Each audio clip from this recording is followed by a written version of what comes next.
Hello aspirants, news today के आज के इस अंक में आपका स्वागत है। आज के इस अंक में हम 9 और 10 नवंबर की हमारी जो महत्वपूर्ण खबरें रही हैं, उनके बारे में विस्तार से चर्चा करेंगे। तो चलिए सबसे पहले जान लेते हैं आज की महत्वपूर्ण खबरें क्या हैं। आज की हमारी 5 महत्वपूर्ण खबरें हैं। पहली है विधिक सेवा प्राधिकरण अधिनियम 1987, इसको लागू किए हुए 30 साल हो गए, तो उसके बारे में जानेंगे। सोशल मीडिया, अनन्य आर्थिक क्षेत्र में मात्स्यिकी के सतत दोहन के संबंधित नियम। सरकार ने हाल ही में कुछ नियम जारी किए हैं ताकि एक्सक्लूसिव इकोनॉमिक जोन जो है वहां पर सतत दोहन किया जा सके। ठीक है। मीना माता अभिसमय में 2034 तक दंत अमलगम पर प्रतिबंध लगाने पर जोर दिया गया। मतलब एक मीना माता का एक अभिसमय हुआ है, उसमें ये बोला गया है कि जो मरकरी है उसका यूज कम किया जाए डेंटल फिलिंग में, है ना। मृदा जैविक कार्बन के बारे में ICAR, Indian council of agriculture research की एक रिपोर्ट आई है, उसके बारे में बात करेंगे। आदित्य L1 मिशन के बारे में बात करेंगे कि मिशन वास्तव में क्या है ना। साथ साथ में कुछ संक्षिप्त सुर्खियों की बात करेंगे, जैसे कि मालाबार अभ्यास, शीरा, बायोकेमिकल मार्कर, शरत विमानन ईंधन और मॉन्ट्रियल प्रोटोकॉल। और साथ साथ में आज हमारे एक व्यक्तित्व न्यूज में है, चित्तरंजन दास, क्योंकि इनकी जयंती थी तो इसमें ये न्यूज में, तो उनके बारे में भी जानेंगे। ठीक है, तो चलिए शुरू करते हैं आज की महत्वपूर्ण खबरों के साथ। बात करते हैं आज की हमारी पहली मुख्य खबर की। आज की हमारी पहली मुख्य खबर है विधिक सेवा प्राधिकरण अधिनियम 1987। देखिए, ये अधिनियम जब लागू हुआ था, विधिक सेवा प्राधिकरण अधिनियम, तो उसको अभी 30 वर्ष पूरे हो चुके हैं। तो इस न्यूज में हम लोग जानेंगे कि विधिक सेवा प्राधिकरण अधिनियम जो है उसके तहत कौन कौन से विधिक सेवा संस्थान बनाए गए थे, और मेनली जो इसमें बात करी गई है वो निशुल्क विधिक सेवा की बात करी गई है। भारत के समाज में बहुत सारे ऐसे लोग हैं, गरीब लोग, मजदूर लोग, एड्स से पीड़ित लोग, महिलाएं, छोटे बच्चे, जिनको की निशुल्क विधिक सेवा जरूरत पड़ती है। उन्हीं के लिए मेनली ये एक्ट लाया गया था, ताकि वो जो कानूनी प्रणाली है उनसे अपना बचाव कर सके और एक तरह से विधिक सेवा पा सके निशुल्क। क्योंकि हम देखते हैं कि जो वकीलों की फीस होती है बहुत ज़्यादा होती है, और जनरली जो गरीब लोग होते हैं वो उसको अफोर्ड नहीं कर पाते। तो देखते हैं इस न्यूज़ में और क्या है। तो जिस दिन ये एक्ट लागू हुआ था, 5 नवंबर 1995 को एक एक्ट लागू हुआ था। देखिए, अधिनियम पारित हो गया था 1987 में, लागू हुआ था 9 नवंबर, सिर्फ सॉरी मैंने 5 बोल दिया, 9 नवंबर 1995 को लागू हुआ था। तो जब ये एक्ट लागू हुआ था उसके बाद से इसको 30 साल हो चुके हैं। तो 9 नवंबर को हम लोग मनाते हैं राष्ट्रीय विधिक सेवा दिवस। पहला मुख्य या फिर एक फैक्ट आपको ये याद रखना है प्रीलिम्स के लिहाज से, कि 9 नवंबर जिसको हम लोग मनाते हैं वो है राष्ट्रीय विधिक सेवा दिवस। इस न्यूज के अगर इंपॉर्टेंस की बात करें तो ये हमारे प्रीलिम्स में थोड़ी सी काम आएगी। और इसमें भारत सरकार ने विधिक सेवा के लिए, निशुल्क विधिक सेवा के लिए कुछ इनिशिएटिव शुरू करे हैं, वो हमारे मेंस के लिए एक तरह से फॉर्डर पॉइंट के लिए उसमें काम कर सकते हैं। तो आगे देखते हैं न्यूज में क्या है। देखिए, अब अधिनियम का उद्देश्य मैंने आपको थोड़ा सा संक्षिप्त में बताया। तो उद्देश्य ये है कि कुछ विधिक सहायता संगठनों की स्थापना करना, ताकि आर्थिक और अन्य सामाजिक बाधाओं का सामना करने वाला कोई भी नागरिक न्याय पाने के समान अवसर से वंचित ना रहे। ऐसी बातें, मतलब जो न्याय है वो सभी नागरिकों के भारत के मिल सके, ऐसी इस एक्ट के तहत ये परिकल्पना की गई थी कि जो आर्थिक यानी कि इकोनॉमिक और सोशल इंडिकेटर पर जो नागरिक जिनकी स्थिति कमजोर है उनको न्याय मिल सके या फिर वो न्याय से वंचित ना रहे, ऐसी परिकल्पना इस अधिनियम के माध्यम से की गई थी।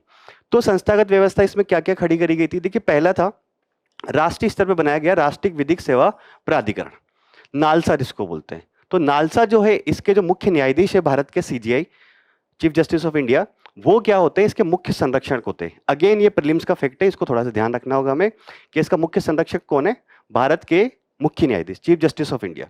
अगला जो है वो है राज्य विधिक सेवा प्राधिकरण, जो कि राज्य के स्तर पर होता है। तो सेम स्ट्रक्चर रिप्लीकेट होता है, राज्य के उच्च न्यायालय के जो मुख्य न्यायाधीश होते हैं वो क्या होते हैं, इसके मुख्य संरक्षक होते हैं। नालसा के मुख्य संरक्षक कौन है, CJI। सालसा के मुख्य संरक्षक कौन है, आपके हाई कोर्ट के चीफ जस्टिस। अगला क्या है, तो जिला स्तर पर भी एक संरचना खड़ी करी गई, जिला विधिक सेवा प्राधिकरण, DLSA। इसके अध्यक्ष जो होते हैं जिला न्यायाधीश होते हैं, जो भी जिले पे न्यायाधीश होता है वो इसके अध्यक्ष होते हैं। तो ये तीनों संरचना, इसके मुख्य संरक्षक कौन है, अध्यक्ष कौन है, ये हमें ध्यान रखनी होगी। प्रीलिम्स के लिहाज से इंपॉर्टेंट फैक्ट है, ये ध्यान रखना पड़ेगा आपको, है ना। आगे देखते हैं। तो देखिए, विधिक सेवा के लिए पात्र कौन कौन है इस एक्ट में बताया गया। और ऐसा सेम क्वेश्चन UPSC ने, जहां तक मुझे याद आ रहा है, 2021 के एग्जाम में पूछा है। 2021 के प्रीलिम्स में एग्जाम में UPSC ने ये क्वेश्चन पूछा है कि जो विधिक सेवा है निशुल्क विधिक सेवा वो भारत के किन किन नागरिकों को अवेलेबल है। तो पात्रता देखते हैं क्या क्या है। देखिए, कोई भी व्यक्ति जो SC/ST समुदाय का है वो इसके लिए पात्र होगा। महिलाएं और बच्चे, ठीक है। मानव तस्करी या आपदाओं से पीड़ित जो व्यक्ति होते हैं, अगर किसी की तस्करी करी गई है तो उसके पास ऑब्वियसली पैसा नहीं होगा और उसको क्या निशुल्क विधिक सेवा की जरूरत पड़ेगी। मानसिक रूप से बीमार व्यक्ति हो गए, जिनकी मेंटल हेल्थ खराब है, जिनमें गांव में टेबू एक तरह से होता है, उनको पागल बोल दिया जाता है ना। दूसरा हो गया दिव्यांगजन। दिव्यांगजन जो होते हैं उनके पास भी जो रोजगार के साधन नहीं होते और उनकी भी सामाजिक आर्थिक स्थिति जो है वो समाज में कमजोर होती है, तो उनको भी निशुल्क विधिक सेवा जरूरत होती है।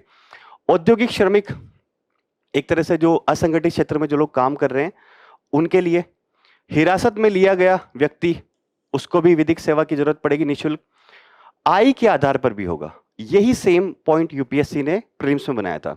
जिनकी आय निर्धारित सीमा से कम हो, ठीक है, तो उच्चतम न्यायालय से जुड़े मामलों के लिए ये बोला गया कि 5 लाख रुपए से कम आय वाले जो होंगे, अगर उच्चतम न्यायालय में केस है और 5 लाख से कम आय है उस व्यक्ति की, तो उसको निशुल्क विधिक सेवा मिल सकती है। राज्य सरकारें अपने स्तर पर इस आय को 1 लाख से 3 लाख रुपए के बीच में निर्धारित कर सकती है। राज्य सरकार के पास ये बात बोली गई है ना।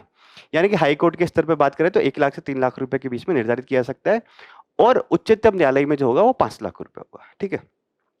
वरिष्ठ नागरिक की पात्रता होगी या नहीं होगी, ये राज्य सरकारों के नियमों के ऊपर डिपेंड करता है कि राज्य सरकार का जो राज्य विधिक सेवा प्राधिकरण है वो डिसाइड करे कि जो वरिष्ठ नागरिक है यानी कि 60 साल से जो ऊपर है वो निशुल्क विधिक सेवा प्राप्त कर सकते या नहीं कर सकते, वो राज्य सरकार के ऊपर निर्भर करता है। तो याद रखना है हमें क्या क्या, SC/ST के समुदाय के व्यक्ति, महिलाएं, बच्चे, मानव तस्करी और आपदाओं से पीड़ित व्यक्ति, मानसिक रूप से बीमार और दिव्यांगजन, औद्योगिक श्रमिक, हिरासत में लिया गया व्यक्ति, जिनकी आय सीमा कम हो, उच्चतम न्यायालय के मामले में 5 लाख और राज्य सरकार डिसाइड कर सकती है 1 से 3 लाख, और वरिष्ठ नागरिकों के मामले में कौन डिसाइड करेगी, राज्य सरकार डिसाइड करेगी, ठीक है।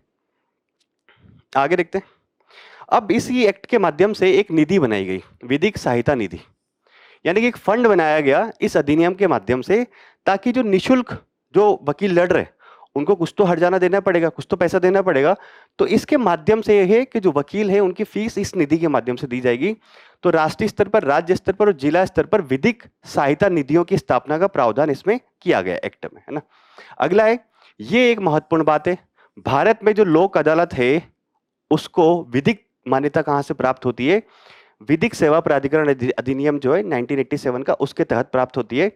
तो यह विवाद समाधान की, मतलब अब लोक अदालत के बारे में बताया गया कि लोक अदालत वास्तव में क्या होती है। देखिए, अगर मामला छोटा मोटा से जुड़ा हुआ, छोटे मोटी मामले से जुड़ा हुआ है, सिविल मामला है, क्रिमिनल मामला, जो भी है, छोटा मोटा अगर मामला है, जैसे गांव के स्तर पर आपने देखा होगा कि पंच सरपंच बैठ के निर्णय कर लेते हैं, तो ये बोला कि उन लोगों को ही एक संस्थागत तरीके से लीगल स्ट्रक्चर के अंतर्गत लाना पड़ेगा। तो लोक अदालतों की स्थापना की गई। लोक अदालतें टाइम टाइम पे लगती रहती है, जिला स्तर पर, पंचायत स्तर पर, आपके तहसील स्तर पर लगती रहती है। तो वहां क्या होता है कि जो छोटे मामले होते हैं उनका सौहार्दपूर्ण तरीके से समाधान हो जाए, कि ठीक है, अगर किसी ने थोड़ी बहुत चोरी करी है तो वो उसका हर्जाना चुका दे और सौहार्दपूर्ण तरीके से सामना हो जाए। ताकि देखिए, आप ग्रामीण क्षेत्र में अगर किसी ने कुछ अपराध किया छोटा मोटा, उसके ऊपर लीगल केस चलाएंगे तो वैसे ही वो केस लड़ते लड़ते एक तरह से हो सकता है मर भी जाए।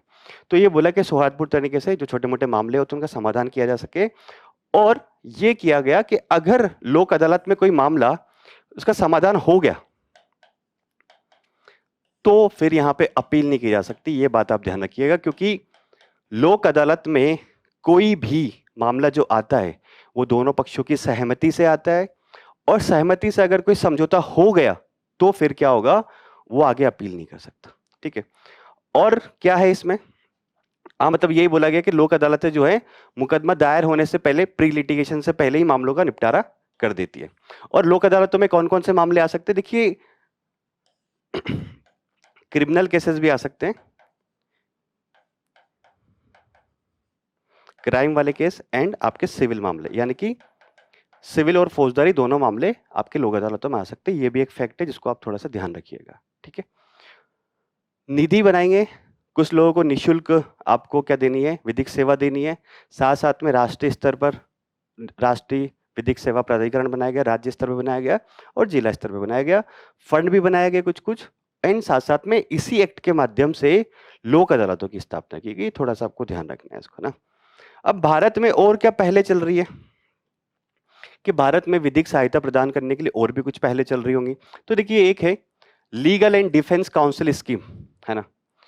ये जो legal and defence council scheme है, ये नालसा जो है, नालसा मैंने अभी आपको बताया था, राष्ट्रीय विधिक सेवा प्राधिकरण की पहल है। इसके तहत फौजदारी मामले जो होते हैं, यानी क्रिमिनल केसेस जो होते हैं, में बचाव पक्ष को डिफेंस काउंसिल की निशुल्क सहायता प्रदान की जाती है। यानी कि जो फौजदारी मामले होते हैं जिनके ऊपर हमला हुआ होता है, उसमें बचाव पक्ष जो होता है उसको डिफेंस काउंसिल की निशुल्क सहायता किसके तहत प्रदान की जा रही?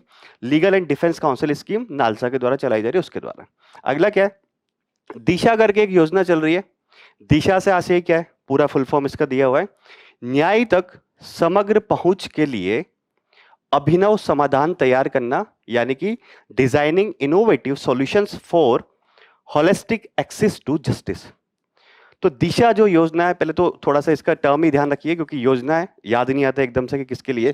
तो दिशा योजना जो है वो है न्याय प्राप्ति हेतु डिजिटल सेवाएं प्रदान करना लोगों को, साथ साथ में प्रो बोनो विधिक सहायता प्रदान करना। देखिए, प्रो बोनो जो है एक लेटिन टर्म, एक तरह से प्रो बोनो का अर्थ होता है जनहित के तरीके से आपको काम करना है। प्रो बोनो विधिक सहायता मतलब जनहित के माध्यम से एक तरह से क्या करना है? विधिक सेवा प्रदान करना है। बहुत सारे वकील ऐसे होते हैं जो जनहित के माध्यम से केस लड़ते हैं। बहुत सारे वकील होते हैं ऐसे जो पैसे नहीं लेते अपने क्लाइंट से और उनको न्याय दिलाने के लिए प्रयास करते हैं। तो प्रो बोनो विधिक सहायता प्रदान करना इस दिशा योजना का उद्देश्य है। साथ साथ में मुकदमा दायर करने से पहले अगर कोई परामर्श लेना चाहता है तो इस योजना के माध्यम से वो ले सकता है, यहाँ पे जो भी वकीलों का पूल होगा उनसे। ठीक है, तो दिशा योजना के मामले में भी आपको ध्यान रखना है, ये किससे जुड़ी हुई है? कहीं ना कहीं न्याय से जुड़ी हुई है। ये टर्म थोड़ी सी ध्यान रखना जरूरी है, क्योंकि ऐसा याद नहीं आएगा आपको कि दिशा योजना एक्चुअली में वास्तव में किससे जुड़ी हुई है ना। अगला है अन्य पहले देखते हैं। तो एक विधिक साक्षरता भी होनी चाहिए भारत में। देखिए, विधिक साक्षरता जो लोगों में है वो बहुत ही कम है ना। इवन हम लोगों को भी नहीं पता होता कि जब हमारे साथ कुछ केसेस हो जाते हैं तो हमें किस तरह से उसको केस फाइल करना है, किस वकील के पास जाना है। इसीलिए तो वकीलों के पास वो जो होता है, कानून के जानकार वही होते हैं, तो इसीलिए उनकी एक तरह से मोनोपोली हो जाती है वहाँ पे। तो विधिक साक्षरता लोगों के पास हो, ऐसी प्रयास किया जा रहा है। और जागरूकता कार्यक्रम भारत सरकार के द्वारा चलाया गया है कि legal literacy and legal awareness programme जो है उसको भी शुरू किया गया। तो ये 3 योजना है जो सरकार ने निशुल्क विधिक सहायता या विधिक सहायता प्रदान करने के लिए कमजोर लोगों को शुरू की गई। ठीक है, अब हम लोग दूसरी न्यूज देखते हैं। दूसरी न्यूज है हमारी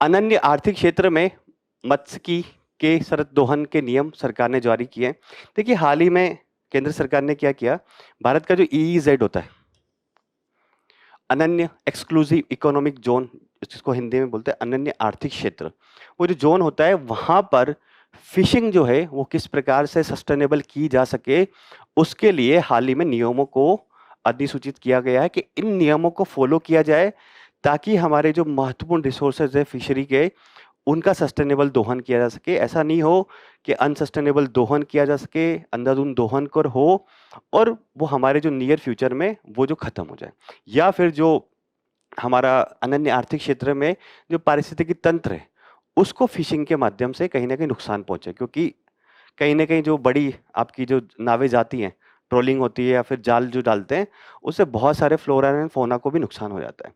तो नियमों को देखते हैं वास्तव में क्या है। और नियमों को अगर बात करी जाए तो देखिए, कभी अगर आपको फिशरी सेक्टर से संबंधित कोई सवाल आता है तो वहां इसको यूज कर सकते हैं, है ना। बाकी डायरेक्टली तो नियम तो नहीं पूछता एग्जाम में, है ना। तो क्या है नियमों के उद्देश्य, क्या है, पहले तो ये देख लेते हैं कि एक समृद्ध और समावेशी नीली अर्थव्यवस्था, देखिए जो समुद्र के ऊपर बेस्ड होती है उसको नीली अर्थव्यवस्था बोलते हैं। तो जो हमारी एक समृद्ध और समावेशी इंक्लूसिव ब्लू इकोनॉमी हो, उसके विजन को साथ लेके ये नियम जो है वो अधिसूचित किए गए हैं। भारत की तटरेखा हाल ही में रिवाइज हुई है। ये लगभग 11,099 किलोमीटर की है तटरेखा है, और हमारा जो है 23 लाख वर्ग किलोमीटर से अधिक EEZ है। तो उसमें बहुत सारे जो रिसोर्सेज है फिशरी के, उनमें जो अनुपयुक्त यानी कि जिसका यूज नहीं हुआ अभी तक, उस क्षमता का हमें उपयोग करना चाहिए सस्टेनेबल तरीके से। ये भी इन नियमों का एक तरह से उद्देश्य है। अगला क्या है, विशेष रूप से अगर हम लोग बात करें तो हमारा जो EEZ है 23 लाख वर्ग किलोमीटर का, इसमें से 49% जो है वो कहीं ना कहीं हमारे लक्षद्वीप और अंडमान निकोबार के आसपास है। तो अंडमान निकोबार और लक्षद्वीप के द्वीपों के EEZ का उपयोग करना, जिनकी देश के कुल EEZ में 49% की हिस्सेदारी है, मतलब अंडमान निकोबार द्वीप के आसपास जो हमारा EEZ है, एक्सक्लूसिव इकोनॉमिक जोन, उसका एक तरह से सस्टेनेबल उपयोग करना, ताकि देश का जो आर्थिक विकास हो सके और वो समावेशी भी हो साथ साथ। अब नियमों को देख लेते हैं। देखिए मुख्य नियम क्या है, कुछ टर्म यहाँ पे आएगी। सहकारिता और समुदाय नेतृत्व मॉडल, यानी कि कहीं ना कहीं कॉपरेटिव्स जो है और समुदाय के नेतृत्व में ऐसा मॉडल अपनाया जाए फिशरी का। तो ये बोला गया है कि अगर गहरे समुद्र में, यानी कि हमारी तटरेखा से बहुत दूर अगर आप जा रहे हैं गहरे समुद्र में, मछली पकड़ने के लिए मछुआरों को की सहकारी समितियां बना दी जाए, ताकि ये हो कि जो मछुआरे हैं वो अलग अलग नहीं जाए, हो सकता है कि साथ में मिल बैठ के काम कर ले। कॉपरेटिव्स में यही होता है कि सब लोग साथ में मिल बैठ के काम करते हैं और फिर लाभ साझा करते हैं। तो सहकारी समितियां तथा मत्स्य विकास उत्पादक संगठन, मत्स्य किसान उत्पादक संगठन बनाए को अनन्य आर्थिक क्षेत्र में प्राथमिकता दी जाएगी। मतलब ये बोला गया है कि अगर गहरे समुद्र जो है वहां पे फिशिंग करने को जा रहा है, तो अगर कोई कॉपरेटिव्स बना के जा रहा है या फिर मत्स्य किसान उत्पादक संगठन बना के जा रहा है, तो उन लोगों को प्राथमिकता दी जाएगी कि आप जाके वहां पर जो हमारा फिशिंग है उसको एक्सप्लोर कर सकते हैं और फिशिंग कर सकते हैं, है ना। तो किसान उत्पादक संगठन देखिए एक तरह से एक लीगल स्ट्रक्चर होता है, कंपनी होती है, बहुत सारे किसान मिलकर किसान उत्पादक संगठन बना लेते हैं, ताकि एक तरह से उनकी बार्गेनिंग पावर ज्यादा हो, और किसी भी चीज में अगर निवेश करना हो तो वो भी ज्यादा हो सकता है अगर बहुत सारे किसान मिलकर एक तरह से काम करेंगे। कोऑपरेटिव टाइप का ही स्ट्रक्चर किसान उत्पादक संगठन होता है, और भारत सरकार अभी किसान उत्पादक संगठनों को बढ़ावा दे रही है, ताकि क्या हो कि जो किसानों की बार्गेनिंग पावर बढ़े, साथ साथ में उनकी लाभदायिता जो या फिर प्रॉफिट जो है वो भी बढ़े, है ना। तो इसके लिए एक बात ही की गई है, मदर एंड चाइल्ड वेसल अवधारणा की शुरुआत की जा सकती है। जैसे कि बड़े वेसल होते हैं उनको बोलते हैं मदर, छोटे बोट्स जो होते हैं उनको बोल सकते हैं चाइल्ड बोट्स। तो क्या होगा, इससे क्या होगा, समुद्र के बीच ही मछली पोतांतरण की सुविधा प्राप्त होगी। देखिए ये इस तरह से है कि देखिए एक बड़ा बोट जो है वो गया समुद्र में, उसने फिशिंग करी, मछलियां निकाली, फिर छोटे छोटे बोट्स क्या होंगे उस फिशिंग को लेके तट तक आ जाएंगे। तो क्या होगा कि बड़े बोट्स को बार बार नहीं जाना आना पड़ेगा, तो इससे एक तरह से तो क्या उसमें जो भी ईंधन यूज हो रहा है वो भी नहीं हो ज्यादा यूज होगा, और साथ साथ में पर्यावरण को नुकसान भी होगा, क्योंकि बड़ा बोट जब चलता है तो थोड़ा कहीं ना कहीं पर्यावरण को नुकसान ज्यादा होता है। तो बोला कि मदर एंड चाइल्ड वेसल्स की अवधारणा अपनानी चाहिए, है ना। अब अगला ये व्यापक समर्थन और दक्षता निर्माण पर सरकार बल देगी। वो कैसे कि मूल्य श्रृंखला जो है फिशिंग सेक्टर की, उसमें प्रशिक्षण कार्यक्रम, ट्रेनिंग कार्यक्रम शुरू की जाएंगे, या फिर कैपेसिटी बिल्डिंग, क्षमता निर्माण पहलों के माध्यम से किया जाएगा। जैसे कि क्या कर सकते हैं, सरकार जो है आसान किस्तों पर या फिर आसान जो ऋण दर होती है उस पर किसानों को ऋण दे सकती है जो फिशिंग सेक्टर में काम कर रहे हैं। तो आसान और किफायती ऋण तक पहुंच उनकी बढ़ाई जाएगी, जो फिशिंग सेक्टर में किसान काम कर रहे हैं उनकी। तो इसके लिए बोला कि प्रधानमंत्री मत्स्य संपदा योजना तथा मत्स्य पालन और जलीय कृषि अवसंरचना विकास कोष जो है उसके माध्यम से कहीं ना कहीं आसान और किफायती, जो सस्ता हो वैसा ऋण किसानों को मिल सके जो कि फिशिंग सेक्टर में काम कर रहे हैं। तो मत्स्य संपदा योजना देखिए डेडिकेटली हमारे जो ब्लू इकोनॉमी है उसी के लिए शुरू की गई थी कि जो मत्स्य है उसका सस्टेनेबल उपयोग कैसे करना आगे जाके। तो ये 2020-21 में भारत सरकार के द्वारा ये योजना शुरू की गई थी, और 2025-26 तक इसका टेन्योर है, मत्स्य संपदा योजना, कि जो हमारे मत्स्य के संसाधन है उसका कैसे सस्टेनेबल तरीके से हम लोग और उपयोग कर सकते हैं। तो आगे बढ़ते हैं, और नियम क्या है, देखिए और नियम ये है कि सतत मत्स्यन और समुद्री कृषि को बढ़ावा देने की बात करी जा रही है। तो बोला कि हानिकारक जो पद्धतियां हैं जिनके माध्यम से हमारे फिशिंग सेक्टर जो है उसको नुकसान होता है या फिर जो समुद्री पर्यावरण है उसको नुकसान होता है, तो ये बोला कि हानिकारक पद्धतियों को कम करेंगे। वो किस प्रकार से कर सकते हैं कि देखिए एलईडी लाइट फिशिंग, ये क्या है, ऐसे बोट्स होते हैं जिसमें एलईडी लाइट्स लगी रहती है, तो उससे कहीं ना कहीं जो समुद्र का पर्यावरण है या फिर फिशिंग सेक्टर्स होता है उसको नुकसान होता है। तो बोला कि इनको कम करना है।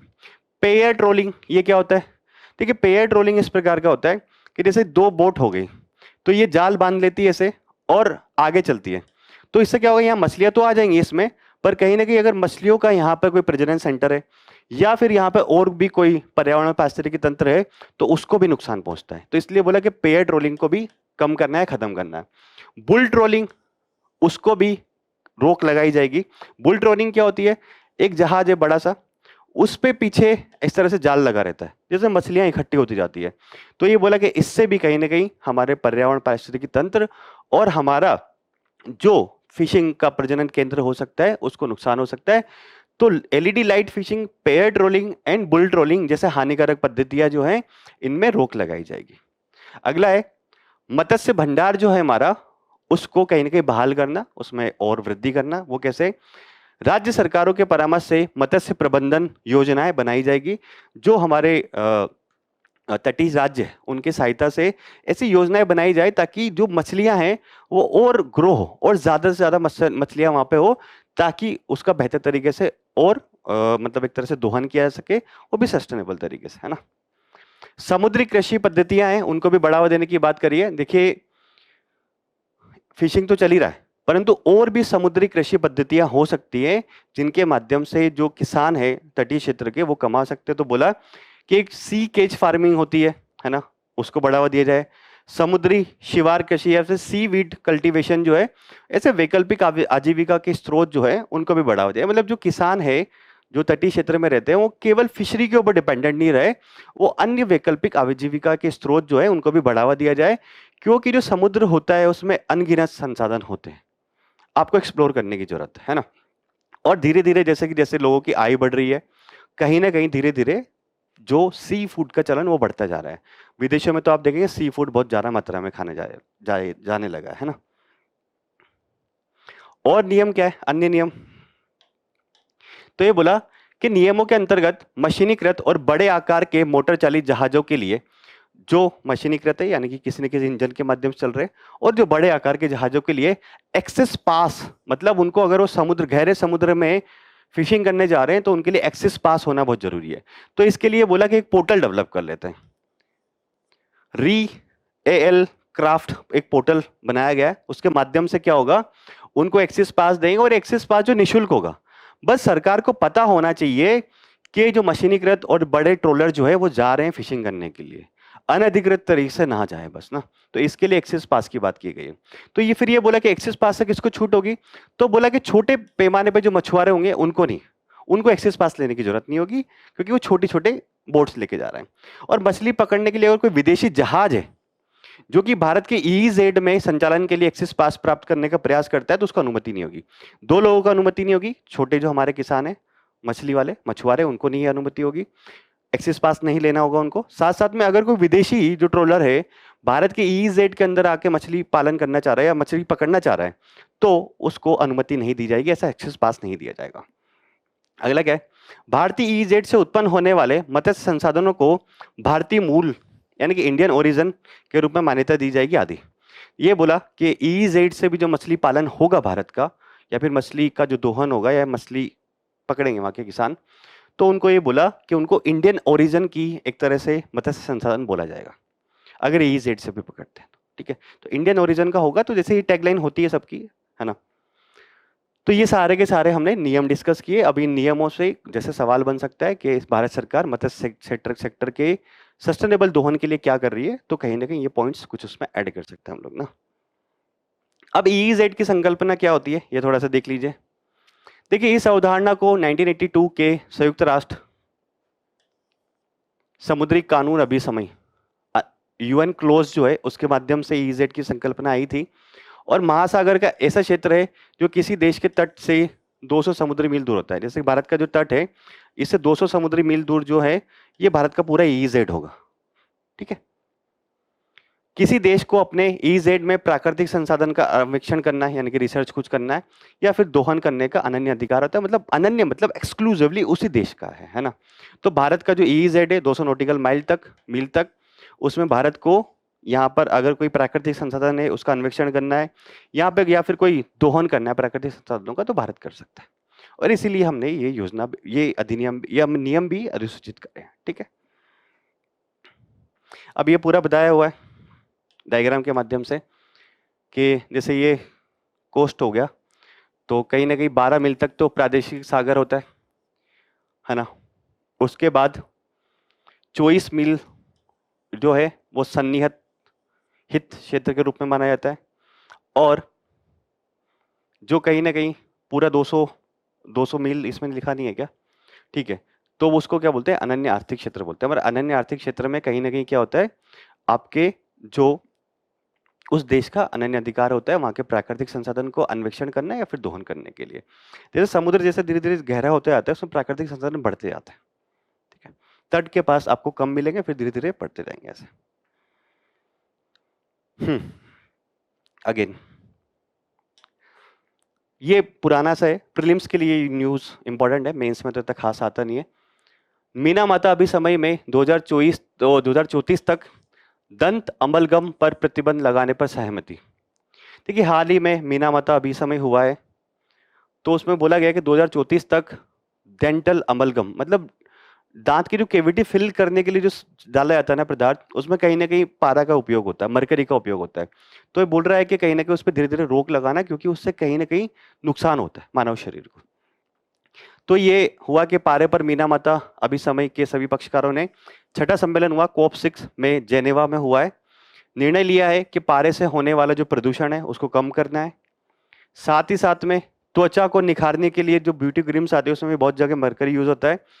निखारने वाले पारा मिश्रित उत्पादों का उपयोग समाप्त करने के लिए वैश्विक प्रयासों को भी तेज करने पर सहमति हुई। मतलब ये बोला कि जो दंत अमलगम जो है, दांत की कैविटी फिल करने के लिए इसको उपयोग किया जाता है, उसको तो 2034 तक समाप्त कर देंगे, परंतु जो बहुत सारे ब्यूटी प्रोडक्ट्स में भी इसका उपयोग किया जाता है पारा मिश्रित उत्पादों का, तो उसको भी धीरे धीरे कम करना, ऐसे प्रयास हमें तेज करते हैं, है ना। तो पारा की बात करें, सबसे पहले इसकी प्रॉपर्टीज क्या है वो देख लेते हैं। तो देखिए पारा मरकरी भारी होता है और चांदी जैसा होता है, आपने देखा होगा पारा, कभी आपने थर्मामीटर में देखा हो तो उसमें पारा ही होता है, ऊपर नीचे जाता रहता है। तो चांदी जैसा सफेद रंग का एक संक्रामक धातु है, यानी कि ट्रांजिशन एलिमेंट है, प्राकृतिक रूप में पाया जाता है, और इसका परमाणु क्रमांक जो है वो 80 होता है। डक्टाइल होता है और मेलिएबल होता है, यानी कि लचीला होता है, देखा ही होगा आपने, लचीला होता है, उसको हाथ से ऐसे छुएंगे तो इधर उधर घूमता रहता है ना। और साथ साथ में वो उष्मा यानी कि हीट और इलेक्ट्रिसिटी का सुचालक होता है। ये बात भी थोड़ी सी ध्यान रखनी है प्रीलिम्स के लिए, कि पारा जो है वो इलेक्ट्रिसिटी और उष्मा का क्या होता है, सुचालक होता है। यह एकमात्र धातु है, यानी कि नॉर्मल एलिमेंट है, जो कि सामान्य ताप पर द्रव्य अवस्था में रहता है। आपने देखा ही होगा मरकरी, अगर आपने कभी भी देखा हो, आपने थर्मामीटर अगर देखा होगा, तो आप मरकरी को प्रॉपर तरीके से समझ पा रहे हो, नहीं समझ पा रहे हो, गूगल कीजिए, 2 मिनट में आपको पता लग जाएगा कि मरकरी कैसा दिखता है। और हमेशा वो मैक्सिमम टाइम पे रूम टेम्परेचर पे आप उसको देखें तो लिक्विड फॉर्म में रहता है। पारा के स्रोत, अब कहाँ कहाँ से पारा प्राप्त होता सकता है, तो कुछ प्राकृतिक स्रोत है, जैसे कि ज्वालामुखी से उद्गार होता है, वहां से भी कुछ ना कुछ मात्रा में पारा निकलता है। महासागर से अगर कोई उत्सर्जन हो रहा है, मिशन हो रहा है, तो उससे भी पारा निकलता है।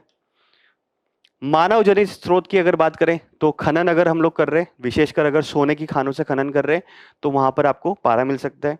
जीवाश्म ईंधन का जो दहन होता है उससे भी बहुत कम मात्रा में पारा निकलता है, यानी कि मरकरी निकलता है। धातु या सीमेंट का उत्पादन कर रहे हैं तो वहां पर भी बहुत कम मात्रा में आपको पारा मिल सकता है। तो प्राकृतिक स्रोत और मानव जनित स्रोत दोनों से ही पारा आपको मिलता है, ये बात भी आपको ध्यान रखनी है ना। अब इसका उपयोग क्या है पारा के, देखिए उपयोग है थर्मामीटर, जैसे मैं आपको बता रहा हूँ, थर्मामीटर में किया जाता है जो कि तापमान नापने के काम आता है। बैरोमीटर जो कि प्रेशर यानी कि दाब नापने के काम आता है, उसमें भी इसका उपयोग किया जाता है। फ्लोरेसेंट लाइट, जो कि ये लाइट लगी रहती है आपकी, ट्यूबलाइट होती है, उसमें भी पारा भरा रहता है ना। कुछ बैटरियां होती है, उसमें भी पारे का उपयोग किया जाता है। दांत अमलगम या दंत अमलगम यानी कि दांतों की कैविटी भरने के लिए जो उपयोग होता है पदार्थ, उसमें भी कहीं ना कहीं थोड़ी मात्रा में पारा होता है ना।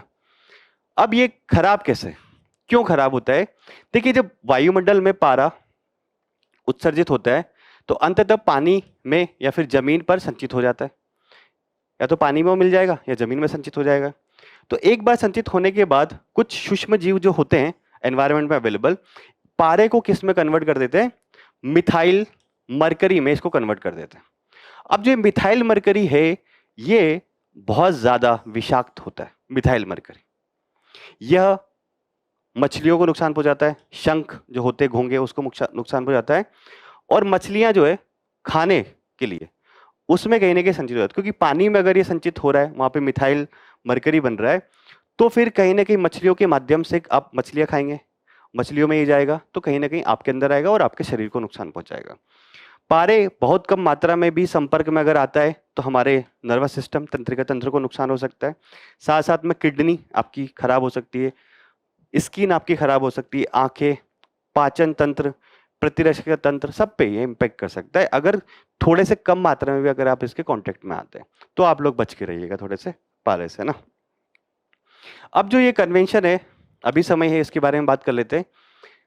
देखिए ये जो अभी समय है इसको 2013 में अपनाया गया था और 2017 से ये लागू हुआ है और ये एक तरह से लीगल तरीके से बाध्यकारी है। जो भी देश इसका सिग्नेटरी रहेगा उसको अपने यहाँ कुछ ऐसे नियम बनाने होंगे कि वो पारे का उपयोग धीरे धीरे कम करे। ठीक है, तो इसका उद्देश्य ये है इस अभी समय का कि मानव स्वास्थ्य और पर्यावरण पर पारे के जो हानिकारक इंपैक्ट होते हैं उनको कम करते हैं। ठीक है, अब ये अभी समय मीना माता इसका नाम क्यों पड़ा? देखिए जापान में एक खाड़ी है मीना माता खाड़ी, तो वहां पे बहुत सारी मछलियां एक बार पारे से दूषित हुई मिली थी, तो इसकी वजह से उसको मीना माता खाड़ी के नाम पे ही उसको मीना माता कन्वेंशन बोला गया। तो मीना माता खाड़ी के नाम पे रखा गया जहां पर 20वीं शताब्दी के मध्य में पारे की विषाक्तता के गंभीर मीना माता रोग फैल गया था। अब आपको एक चीज और ध्यान रखनी है, पारे की वजह से कौन सा रोग होता है अगर आपसे पूछे मेज द कॉलम में, तो मीना माता रोग होता है। ठीक है, और ये नाम किसके आधार पे पड़ा? मीना माता खाड़ी जो है वहां के, उसी के नाम पे उसको रख दिया। पक्षकार देश क्या है? 153 देश जिसने इस अभी समय को अपना लिया है और भारत ऐसे मामलों में पीछे नहीं रहता, जो कि मानव स्वास्थ्य और पर्यावरण के लिए नुकसानदेह है। भारत ऐसे मामले में कभी पीछे नहीं रहेगा। सचिवालय इसका क्या है? इसका यूनाइटेड नेशन एनवायरमेंट प्रोग्राम जो है उसका सचिवालय जो है वही इस अभी समय के सचिवालय के रूप में भी कार्य करता है। इसका जो मुख्यालय है वो नेरोबी में है, केन्या की राजधानी। यूनाइटेड नेशन एनवायरमेंट प्रोग्राम, यह सचिवालय देशों को इस अभी समय के अनुपालन और इसके दायित्व के निर्वहन में सहायता करता है कि अगर आपको कुछ रूल्स और रेगुलेशन बनाने हैं तो आप यूनो के सचिवालय में आइए, हम मिल बैठ के बांट के बना लेंगे, है ना। तो मीना माता कन्वेंशन के बारे में ध्यान रखिए। किसके बारे में? मरकरी के बारे में। और मरकरी से कौन सा रोग होता है? मीना माता। और वो नाम किसके आधार पर रखा है? जापान में खाड़ी, उसके आधार पर। प्रीलिम्स के लिए बहुत इंपॉर्टेंट न्यूज है। अगेन एक इस न्यूज को भी मैं प्रीलिम्स के हिसाब से ही इंपॉर्टेंट बोलूंगा, मेंस में तो इससे डायरेक्टली सवाल नहीं बनेगा इसके। तो मृदा जैविक कार्बन, सोइल ऑर्गेनिक, एक तरह से कार्बन इसके बोला जाता है। तो Indian council of agriculture research जो है ICAR ने मृदा जैविक कार्बन को प्रभावित करने वाले विभिन्न कारकों का आकलन किया। मतलब कौन कौन से कारक जो है वो इसके ऊपर इंपैक्ट कर सकते हैं मृदा जैविक कार्बन पे, एसओसी जिसको बोलते हैं, उसका आकलन किया। तो ICAR ने फिर आकलन करके एक कृषि पारिस्थितिकी आधार मानचित्र विकसित किया है। तो ये बोला कि जो कृषि पारिस्थितिकी आधार मानचित्र है, अगर हम उर्वरक का उपयोग कर रहे हैं या फिर कुछ ऐसी फसल प्रणालियां अपना रहे हैं या फिर अन्य कारकों से जो कि सॉइल ऑर्गेनिक कार्बन पर पड़ने वाले जो प्रभाव का आकलन होगा उसमें उपयोगी होगा। देखिए ये एक कृषि पारिस्थितिकी एक तरह से मैप बना लिया कि हमारे जो भारत में किस किस जगह पर किस प्रकार की मृदा अवेलेबल, इसमें कितना सॉइल ऑर्गेनिक कार्बन है। अब इस मानचित्र के आधार पर अगर कुछ चेंज होता है, सैटेलाइट इमेज के माध्यम से लोग देख लेंगे, अगर कुछ चेंज होता है सॉइल ऑर्गेनिक कार्बन में उर्वरक का उपयोग करने से या फिर फसल चक्र इस प्रकार का उपयोग हो रहा है या फिर किसी अन्य कारण से, तो फिर क्या होगा, उसको आइडेंटिफाई कर लिया जाएगा। तो सॉइल ऑर्गेनिक कार्बन जो है किस किस वजह से इंपैक्ट होता है हम मेनली यहाँ पे देखने वाले हैं। और सॉइल ऑर्गेनिक कार्बन क्या होता है पहले मैं आपको उसके बारे में बताता हूँ, फिर इंपैक्ट देखते हैं। सबसे पहले सॉइल ऑर्गेनिक कार्बन के बारे में देखते हैं क्या है। देखिए जैविक पदार्थ होता है मृदा में जिसमें कार्बन का घटक लगभग 60% होता है, मतलब कार्बन 60% के आसपास होता है। मृदा में मौजूद जीवित जैसे छोटे छोटे सूक्ष्म जीव होते हैं या फिर मृत जैविक पदार्थ, पत्ते हो गए जैसे, पादप सामग्री, मृदा में मौजूद जीव जंतु सामग्री, वो सॉइल ऑर्गेनिक कार्बन होता है ना। सतह पर मौजूद ताजा या फिर अपघटित पादप पदार्थ इसमें शामिल नहीं होते, है ना। यानी कि अगर कोई ताजा है, जैसे कि अगर कोई पत्ता गिरा ही एकदम सॉइल के ऊपर, तो उसमें शामिल नहीं किया जाता, या फिर अपघटित नहीं हो तो उसको शामिल नहीं किया जाएगा। तो ये बोला गया है कि इसमें क्या क्या होते हैं, पादप सामग्री होती है, मृदा में मौजूद जीव या जंतु सामग्री होती है, जिसमें कार्बन का घटक लगभग 60% होता है। अगर आप कभी मिट्टी आपने देखी होगी ओरिजिनल गांव में, तो आपको पता लग जाएगा सॉइल ऑर्गेनिक कार्बन वास्तव में होता क्या है ना। यदि मृदा कार्बन यदि मृदा में कार्बन अधिक होगा तो ऊष्मा का अवशोषण अधिक होगा, ये बात होती है। अब इंपैक्ट देखते हैं कि सॉइल ऑर्गेनिक कार्बन जो है उस पे किस किस का इंपैक्ट होता है। तो ये देखते हैं तापमान। सबसे पहले बोला कि टेम्परेचर का क्या इंपैक्ट होता है। तो ये बोला गया कि टेम्परेचर अगर बढ़ता है तो सॉइल ऑर्गेनिक कार्बन जो है वो डिक्रीज होता है।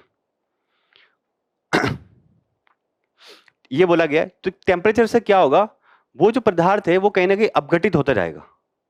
तो अपघटित अगर होगा तो फिर उसको शामिल नहीं करेंगे किसमें आपके। देखिए अपघटित मतलब होने का मतलब ये है कि अगर टेम्परेचर ज्यादा होगा, बारिश ज्यादा होगी, तो कहीं ना कहीं ये होगा जो ऑर्गेनिक कार्बन जो अवेलेबल है उसमें वो अपघटित हो जाएगा, मतलब वहां के जो जीव जंतु उनके द्वारा उसको खा लिया जाएगा। तापमान अधिक होता है या फिर वर्षा अधिक होती है तो मृदा में जो सूक्ष्म जीव होते हैं उनकी प्रतिक्रिया भी ज्यादा होती है, और अगर टेम्परेचर कम होगा तो कहीं ना कहीं उनकी रिएक्टिविटी या प्रतिक्रिया भी कम होती है। तो ये बोला गया कि टेम्परेचर के साथ इसका इन्वर्सली प्रोपोर्शनल रिलेशन है। अगर टेम्परेचर ज्यादा है तो सॉइल ऑर्गेनिक कार्बन जो है वो कम होगा, ऐसी बात इसमें बोली गई। असंतुलित अगर उर्वरक का उपयोग अगर आप कर रहे हैं तो कहीं ना कहीं आपके एसओसी जो है उसमें गिरावट आएगी। यानी कि अगर आपने अंधाधुंध तरीके से उर्वरक आपकी उसमें डाल रहे हैं सॉइल में, तो कहीं ना कहीं ये होगा कि आपका एसओसी कम हो जाएगा। एग्जाम्पल दिया जैसे पंजाब, हरियाणा, पश्चिमी उत्तर प्रदेश के कुछ हिस्सों में उर्वरकों में यूरिया व फास्फोरस का अधिक उपयोग किया जाता है। इससे एसओसी जो है उस पर नकारात्मक रूप से उसको प्रभावित किया है। इन क्षेत्रों में कहीं ना कहीं सॉइल ऑर्गेनिक कार्बन जो है वो कम है। अगला बात करते हैं फसल प्रतिरूप यानी कि क्रॉपिंग पैटर्न जो होता है।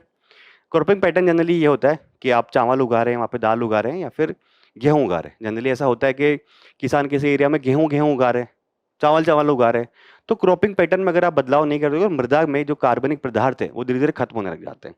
तो जनरली ये बोला गया है कि क्रॉपिंग पैटर्न का फॉलो होना चाहिए, मतलब कहीं ना कहीं उसमें अलग अलग प्रकार की फसलें उपजाई जानी चाहिए ताकि मृदा में ऑर्गेनिक कार्बन जो रहे वो बरकरार रहे। तो ये बोला कि चावल और दलहन जो है इसके आधारित अगर फसल की जाती है तो कहीं ना कहीं गेहूं या मोटा अनाज प्रणालियों की तुलना में एसओसी ज्यादा होता है किसमें, सॉइल में। यानी कि चावल और दलहन की अगर आप खेती कर रहे हैं टाइम टू टाइम आपकी उसमें जमीन में, तो एसओसी यानी कि सॉइल ऑर्गेनिक कार्बन जो है उसकी जमीन में ज्यादा होगा या ज्यादा संचय होगा, ऐसी बात इसमें आई है। तो टेम्परेचर देखा, उर्वरक देखा और क्रॉपिंग पैटर्न का इसका इंपैक्ट देखा। आगे देखते हैं क्या है, सूक्ष्म पोषक तत्व। देखिए अगर एसओसी की मात्रा कम है, एसओसी कम है यानी कि सॉइल ऑर्गेनिक कार्बन कम है, तो उस मृदा में सूक्ष्म पोषक तत्व जो होते हैं वो भी कम होंगे, सीधी सी बात है। यानी कि डायरेक्टली प्रोपोर्शनल संबंध है इसके साथ। अगर एसओसी कम है तो सूक्ष्म पोषक तत्व भी उस मृदा में कम होंगे, और अगर ज्यादा है एसओसी तो फिर क्या होगा, पोषक तत्व भी ज्यादा होंगे, है ना। ऊंचाई, ऊंचाई के साथ क्या इंपैक्ट होता है। भूमि की अगर अधिक ऊंचाई होगी तो एसओसी की जो उच्च मात्रा अवेलेबल होती है। देखिए ये थोड़ा सा कॉम्प्लेक्स इसलिए है, अगर ऊंचाई बढ़ती है तो कहीं ना कहीं टेम्परेचर कम होता है। टेम्परेचर कम होता है तो इसकी वजह से ये बोला जा रहा है कि कहीं ना कहीं जो मृदा में सॉइल ऑर्गेनिक कार्बन होता है, ऑर्गेनिक कार्बन जो होता है वो अपघटन नहीं हो पाएगा, उसका अपघटन नहीं हो पाएगा, तो कहीं ना कहीं वो बचा रहेगा। तो इसलिए बोला गया कि ऊंचाई अगर ज्यादा है तो सॉइल ऑर्गेनिक कार्बन जो है वो ज्यादा मात्रा में होंगे, ऐसी बात निकल कर आई है। तो टेम्परेचर देखा, उर्वरक देखा, क्रॉपिंग पैटर्न देखा, सूक्ष्म पोषक तत्व देखे और ऊंचाई देखी, ठीक है। ये 4-5 चीजों का इस पर इंपैक्ट होता है। तो सिफारिशें क्या करी है फिर आईसीएमआर ने, उसने सिफारिशों के आधार पर ये बोला, सिफारिशें ये करिए कि आप वृक्षारोपण को बढ़ावा दीजिए। लगभग सभी प्रकार की मृदाओं पर आपको वनस्पति उगानी है और बड़ी संख्या में पौधारोपण करना है ताकि उनमें सॉइल में आपके ऑर्गेनिक कार्बन बढ़ सके।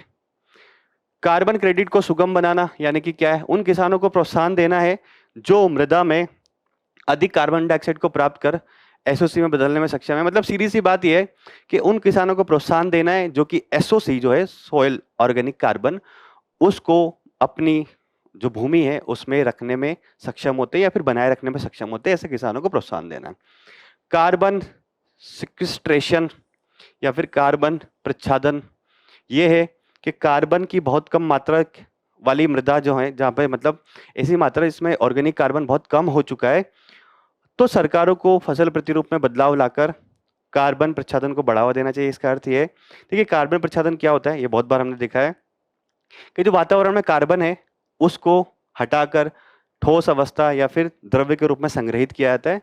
तो ये बोला जा रहा है इसमें कि अगर सरकार ऐसा हो रहा है कि मृदा में बहुत कम मात्रा में आपके कार्बन अवेलेबल है, तो कहीं ना कहीं वातावरण में अवेलेबल जो कार्बन है उसको हटाकर ठोस या द्रव में लेके मृदा में डाला जाए। और उसके लिए सरकार उसके लिए ये भी बोल रही है कि फसल प्रतिरूप में चेंज किया जाए। देखिए, अब सारे सुझाव दे सकते हो, फसल प्रतिरूप में चेंज किया जाए, साथ साथ में उर्वरकों का जो उपयोग है वो भी संतुलित मात्रा में किया जाए। ओके, तो ये हमने देख लिया पूरी न्यूज हमारी, सॉइल ऑर्गेनिक कार्बन क्या होता है इसके बारे में हम लोग पहले समझ चुके हैं।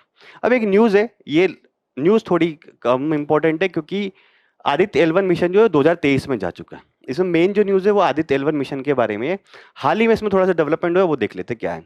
तो आदित्य L1 मिशन के कोरोनल मास इंजेक्शन CME पर नजर रखी, ऐसा निकल के आया। तो कैसे नजर रखी, बोला कि भारतीय खगोल भौतिकी संस्थान के वैज्ञानिकों ने नासा के साथ मिलकर या उनके सहयोग से CME यानी कि कोरोनल मास इंजेक्शन, देखिए जो सूर्य होता है उसके कोरोना से कुछ ना कुछ ज्वालाएं निकलती रहती है, तो उसको कोरोनल मास इंजेक्शन बोलते हैं। तो CME के प्रमुख मानदंडों का सफलतापूर्वक अनुमान लगाया, ये बात निकल के आई। और इसके लिए उन्होंने उपयोग किया कि आदित्य L1 पर लगे विजुअल एमिशन लाइन क्रोनोग्राफ जो है, आदित्य L1 पर एक डिवाइस लगा हुआ था, उसके माध्यम से आंकड़े निकाले गए और वहां पर कोरोनल मास इंजेक्शन का पता लगा। तो CME और देख लेते हैं क्या है, यानी कि कोरोनल मास इंजेक्शन अब तक का सब पहला दृश्य प्रकाश स्पेक्ट्रोस्कोपिक पर्यवेक्षण है। ध्यान रखिए, कुछ ज्यादा समझने वाली बात नहीं है इसमें। CME वास्तव में सूर्य के कोरोना से प्लाज्मा और चुंबकीय क्षेत्र का व्यापक स्तर पर उत्सर्जन है। सूर्य का जो कोरोना होता है उसमें अगर प्लाज्मा निकल रहा है, चुंबकीय क्षेत्र निकल रहा है, तो उसको क्या बोलेंगे, कोरोनल मास इंजेक्शन। ये बस आपको एक थोड़ी सी ध्यान रखनी है टर्म प्री के लिए कि कोरोनल मास इंजेक्शन क्या है। तो सूर्य के कोरोना से निकला हुआ प्लाज्मा या चुंबकीय क्षेत्र को क्या बोलेंगे, कोरोनल मास इंजेक्शन। प्री के लिए ये फैक्ट ध्यान रखिए, ये न्यूज इतनी इंपॉर्टेंट नहीं है ना। तो आदित्य L1 के बारे में कुछ बेसिक जानकारी प्राप्त कर लेते हैं। आदित्य L1 मिशन जो है ये पहला भारत का सौर के लिए यानी कि सूर्य के लिए समर्पित मिशन था, सौर मिशन था, जिसको हम लोग ने 2023 में PSLV C57 के माध्यम से भेजा था। इसका उद्देश्य ये था कि जो कोरोना का जो तापमान होता है उसके बारे में पता करना, सूर्य की कोरोना का, सूर्य से जो पवनें निकलती है उनका एक्सेलरेशन क्या होता है, कितना होता है, उन पर देखना है। सौर ज्वालाएं जो निकलती है उससे पृथ्वी या उसके निकट जो अंतरिक्ष क्षेत्र है उस पर क्या इंपैक्ट हो सकता है। क्योंकि जनरली क्या होता है, सूर्य से बहुत सारी ज्वालाएं निकलती है, तो हमने जो सैटेलाइट भेजे हुए हैं उन पर क्या उसका इंपैक्ट हो सकता है कि नहीं हो सकता, इसके लिए भारत ने इसको भेजा था। तो सौर ज्वालाओं और पृथ्वी के निकट अंतरिक्ष के मौसम उसको देखना, साथ साथ में सौर वायु वितरण और तापमान विषमदेशिता आदि को समझना। सिंपल सी बात यह कि सोलर के जो कोरोना है उससे जो भी ज्वालाएं निकल रही है, जो भी पवनें निकल रही है, उसका हमारे पृथ्वी के वायुमंडल पर क्या प्रभाव हो सकता है, अंतरिक्ष में जो हमने सैटेलाइट छोड़े हुए हैं उनको क्या वो इंपैक्ट कर सकता है, ये समझने के लिए हमने भेजा था। तो हाल ही में ये जो पता लगा कि सूर्य के कोरोना से जो प्लाज्मा और चुंबकीय क्षेत्र जो निकल रहा है, जिसको कोरोनल मास इंजेक्शन बोला जा रहा है, उसको हमने आइडेंटिफाई किया कि हाँ कुछ ऐसा निकल रहा है यहाँ से, है ना। अब कुछ इसमें अवधि देख लीजिए, 5 वर्ष की थी इसकी, और कुछ पेलोड्स भेजे थे। पेलोड्स वैसे याद रखना जरूरी नहीं है प्री के लिए, आज तक तो आया नहीं है। रिमोट सेंसिंग पेलोड कुछ थे, जैसे कि VELC solar ultraviolet imaging telescope, है ना। इन सीटू पेलोड्स कुछ थे। पेलोड्स मतलब देखिए एक तरह से आप समझ लीजिए सिंपल लैंग्वेज में कि कुछ डिवाइसेस हम लोग सैटेलाइट के साथ लगा के भेजते हैं ताकि वो उसका पर्यवेक्षण कर सके, उसको देख सके, वहां से इमेजेस ले सके, तो वो इन्हीं को पेलोड्स बोलते हैं ना। एक था Aditya solar wind particle experiment आदि, यहाँ पे पेलोड्स लगे हुए है ना। अब एक टर्म आएगी, उस टर्म के बारे में सिंपल सी वर्ड एक दो ध्यान रखिएगा। जो आदित्य L1 को हम लोगों ने स्थापित किया, आदित्य L1 क्या है, यहाँ पे L1 क्या है, तो ये देखिए जो सूर्य और पृथ्वी प्रणाली के बीच में एक लैग्रेंज पॉइंट होता है L1, उसके आसपास हमने इसको स्थापित किया है। तो ये है कि लैग्रेंज पॉइंट के पास एक हेलो ऑर्बिट है, हेलो ऑर्बिट में हमने आदित्य को स्थापित किया गया है। और हेलो ऑर्बिट जो है पृथ्वी से लगभग 1.5 लाख किलोमीटर की दूरी पर है। अब ये थोड़ा सा डिफिकल्ट है, सिंपल लैंग्वेज में बताऊंगा, समझ जाना क्या है ना। हेलो ऑर्बिट जो होता है 3D में इसका स्ट्रक्चर होता है, दिखा नहीं सकते, 3D में होता है।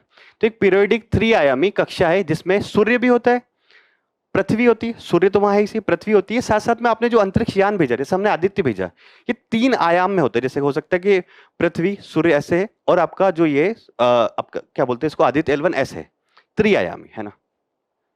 तो त्रिआयामी है। अब लैग्रेंज पॉइंट क्या है, ये पॉइंट वास्तव में क्या होता है, इंपॉर्टेंट है, ध्यान रखिए क्या होता है। जैसे कि हमने दो पिंड, जो बड़े पिंड हो गए हमारे, है ना, पृथ्वी और सूर्य, इन दोनों पिंडों का जो गुरुत्वाकर्षण बल होगा, यहां बात ये लिखी कि द्रव्यमान, इन दो बड़े पिंडों का जो गुरुत्वाकर्षण बल होगा वो कहीं ना कहीं किसके बराबर होगा, जो अंतरिक्ष यान हमने भेजा जो घूम रहा है उसके माध्यम से जो सेंट्रीपिटल फोर्स जो निकल रहा है उस सेंट्रीपिटल फोर्स के बराबर होता है। थोड़ा कम समझ में आया होगा, फिर से बोल देता हूं। यह बोला गया है कि जो दो खगोलीय पिंडों का गुरुत्वाकर्षण खिंचाव होता है, यानी कि सूर्य और आपके पृथ्वी का, वो जो गुरुत्वाकर्षण खिंचाव होता है, जैसे ये सूर्य हो गया, ये आपके पृथ्वी हो गई, इन दोनों का जो गुरुत्वाकर्षण खिंचाव है वो किसके इक्विवेलेंट होगा, जो ये आपका आदित्य L1 जो रिवॉल्व कर रहा है, इससे जो सेंट्रीपिटल फोर्स जिस मात्रा में निकल रहा है वो इसके इक्विवेलेंट होगा इस गुरुत्वाकर्षण बल के। ठीक है, लगभग बराबर होता है। अब आपको समझ में आ गया होगा, उम्मीद ऐसी मैं करता हूं, नहीं तो प्रीलिम्स के हिसाब से इसको ध्यान रख लेना कि दो जो बड़े पिंड होते हैं उनका गुरुत्वाकर्षण बल जो होता है वो इक्विवेलेंट होता है किसके, सेंट्रीपिटल फोर्स ऑफ जो लघु पिंड वहां पे जो भेजा गया उसका, है ना। अब लैग्रेंज पॉइंट क्या होता है, लैग्रेंज पॉइंट क्यों इंपॉर्टेंट है, क्योंकि कोई भी कृत्रिम उपग्रह जो है उसकी नियत स्थिति में बने रहने के लिए आवश्यक है ईंधन की खपत को कम करने हेतु दिया जाता है।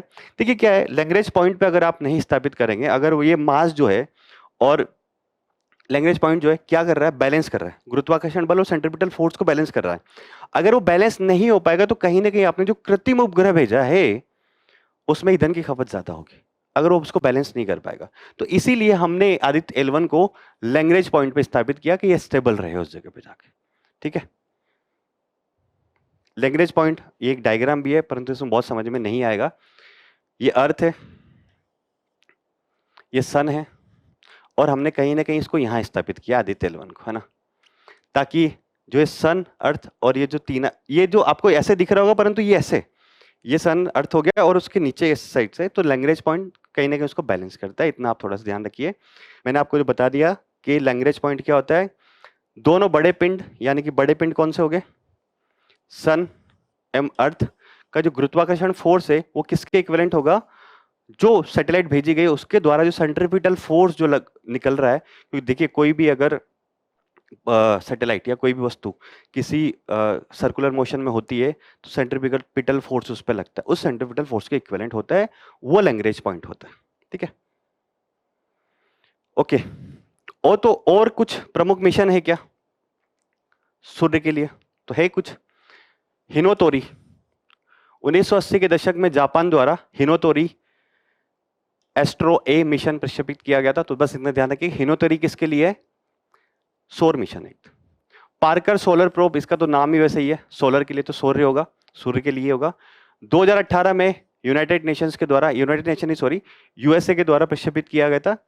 और यह सूर्य को स्पर्श करने वाला, यानी कि सूर्य को जाके छूने वाला पहला अंतरिक्ष यान था। सूर्य को वैसे छूना बहुत मुश्किल है क्योंकि सूर्य से जो एनर्जी निकलती है, अच्छे अच्छे लोग उसमें जल जाते हैं ना, अच्छे अच्छे सैटेलाइट जल जाते हैं। तो पार्कर सोलर प्रोब जो था, जो सैटेलाइट जो भेजा था अमेरिका ने, वो पहला एक तरह से अंतरिक्ष यान था जो कि सूर्य को छुआ, स्पर्श किया उसने। Solar and heliospheric observatory satellite mission जो है, इसे नासा और यूरोपीय संघ एजेंसी जो है उसके द्वारा संयुक्त रूप से प्रक्षेपित किया गया था। और ये सबसे लंबे समय तक सक्रिय सूर्य पर्यवेक्षण उपग्रह है, यानी कि सबसे लंबे समय तक चल रहा है। तो कौन से तीन हो गए, हिनोतोरी जापान के द्वारा, पार्कर सोलर प्रोब नासा के द्वारा, solar and heliospheric observatory satellite NASA और आपके यूरोपीय संघ के द्वारा, जो कि सबसे लंबे समय तक है। ठीक है, अब हम लोग बात कर लेते हैं आज की अन्य सुर्खियों के बारे में, प्रीलिम्स के लिहाज से जो थोड़ी सी और महत्वपूर्ण होती है। देखिए मालाबार अभ्यास सिंपल सा है, मालाबार अभ्यास का हाल ही में 29 संस्करण जो है वो हुआ है। और जापान नहीं, अमेरिका का एक सामरिक अड्डा है गुआम, वहां पे इसको आयोजित किया गया है। तो आपको तो मेनली यूपीएससी के लिहाज से ध्यान रखना है कि जो मालाबार अभ्यास है वो किस किस देशों के बीच में होता है, भारत, ऑस्ट्रेलिया, जापान और संयुक्त राज्य अमेरिका के बीच में। और ये है इसलिए कि हिंद प्रशांत क्षेत्र में जो सहयोग और सुरक्षा है उसको और मजबूत किया जा सके, है ना। शीरा के बारे में बात करी जाती है, एक उप उत्पाद है, यानी कि बाई प्रोडक्ट है। तो हाल ही में केंद्र सरकार ने शीरे पर 50% निर्यात शुल्क हटाने का फैसला किया है। तो शीरे के बारे में जानते हैं क्या होता है। देखिए अगर आप शीरा चुकंदर या गन्ने के शोधन प्रक्रिया जो होती है उसमें एक तरह से बाई प्रोडक्ट के रूप में निकलता है, गहरे भूरे रंग का होता है और एक गाढ़ा चिपचिपा तरल पदार्थ होता है। इसमें शर्करा जो होता है वो प्रचुर मात्रा में होता है और जल भी थोड़ा बहुत मात्रा में इसमें पाया जाता है।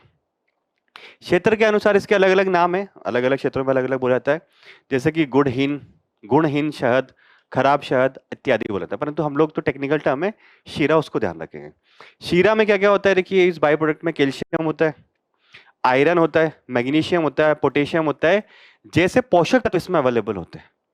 इसके अलावा शहद जैसे अन्य तरल शर्करा की तुलना में समान मात्रा में कैलोरी भी होती है।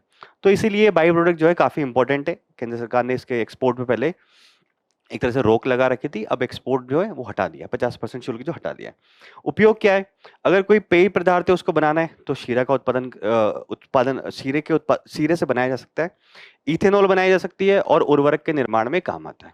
तो शीरे के बारे में ध्यान रखना है, बाई प्रोडक्ट है किसका, चुकंदर और गन्ने की शोधन प्रक्रिया का, और इसके मल्टीपल यूजेस है पेय पदार्थ बनाने में, इथेनॉल बनाने में और उर्वरक निर्माण में। ठीक है, अगला है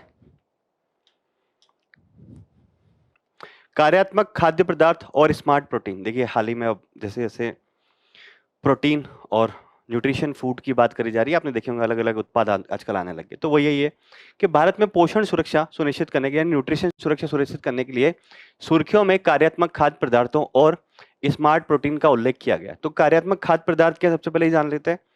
देखिए ऐसे खाद्य पदार्थ होते हैं जो बुनियादी पोषण से परे स्वास्थ्य लाभ देते हैं। मतलब आपको नॉर्मली तो पोषण मिलेगा ही, परंतु उससे एक्स्ट्रा भी कुछ चीजें मिलेंगी।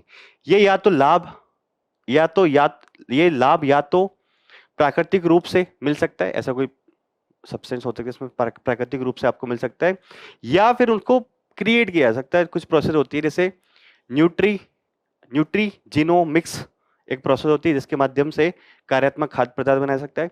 बायोफोर्टिफिकेशन किया जा सकता है 3D फूड प्रिंटिंग के माध्यम से, और बायो प्रोसेसिंग जैसी तकनीकों के माध्यम से इन पदार्थों को, खाद्य पदार्थों को बनाया जा सकता है, जिनके की आपको पोषक तत्व तो मिलेंगे, कुछ स्वास्थ्य लाभ भी अच्छे होंगे। जैसे कि आप बात करते हैं विटामिन युक्त चावल, अगर आप मिल रहा है तो आपको चावल भी खा रहे हैं और पोषक तत्व तो मिल ही रहे, विटामिन भी मिल रहा है। ओमेगा 3 45 दूध है। प्रोबायोटिक दही तो आप लोगों ने खाया ही होगा, देखा ही होगा कुछ लोगों ने। प्रोबायोटिक दही होता है जो कि दही होता है, उससे और भी ज्यादा उसमें आपको क्या मिलेंगे, स्वास्थ्य लाभ मिलेंगे, है ना। स्मार्ट प्रोटीन क्या है, देखिए अब बायोटेक्नोलॉजी का उपयोग करके जो प्रोटीन बनाया जा रहा है उसको स्मार्ट प्रोटीन बोलेंगे। इसका उद्देश्य है कि पारंपरिक प्रोटीन उत्पादन जो है उस पर निर्भरता को कम करना है ना, बायोटेक्नोलॉजी का उपयोग करके बनाया जाता है। इसमें शामिल क्या है, जैसे कि पादप आधारित प्रोटीन जो होता है पशु मांस और डेयरी उत्पादों की नकल करने के लिए किण्वन, व्युत्पन्न प्रोटीन, संवर्धित प्रोटीन मांस आती है। मतलब ये बोला गया है कि इसमें जो क्या है स्मार्ट प्रोटीन क्या होगा कि पादप आधारित प्रोटीन जैसे कि पशु मांस या डेयरी उत्पाद होते हैं, उसकी बजाय फूड बेस्ड प्रोटीन आपको मिले, उसी प्रकार का जिस प्रकार का प्रोटीन इन पशु मांस और डेयरी उत्पादों में अवेलेबल है। या फिर फर्मेंटेशन के माध्यम से कुछ प्रोटीन बनाया जा रहा है, या फिर संवर्धित मांस ऐसा होता है जैसे कि प्रयोगशाला में जो मांस बनाया जाता है पशुओं की कोशिका लेके, वो उस प्रकार का एक तरह से स्मार्ट प्रोटीन है। तो थोड़ा थोड़ा टर्म ध्यान रखिए, प्रीलिम्स में पूछ सके तो, है ना। बायोकेमिकल मार्कर क्या है, बायोकेमिकल मार्कर तो भारतीय शोधकर्ताओं ने रक्त में ऐसे बायोकेमिकल मार्कर्स की पहचान की है जो मधुमेह रोगियों के में गुर्दे की जटिलताओं का पता लगा सकती है।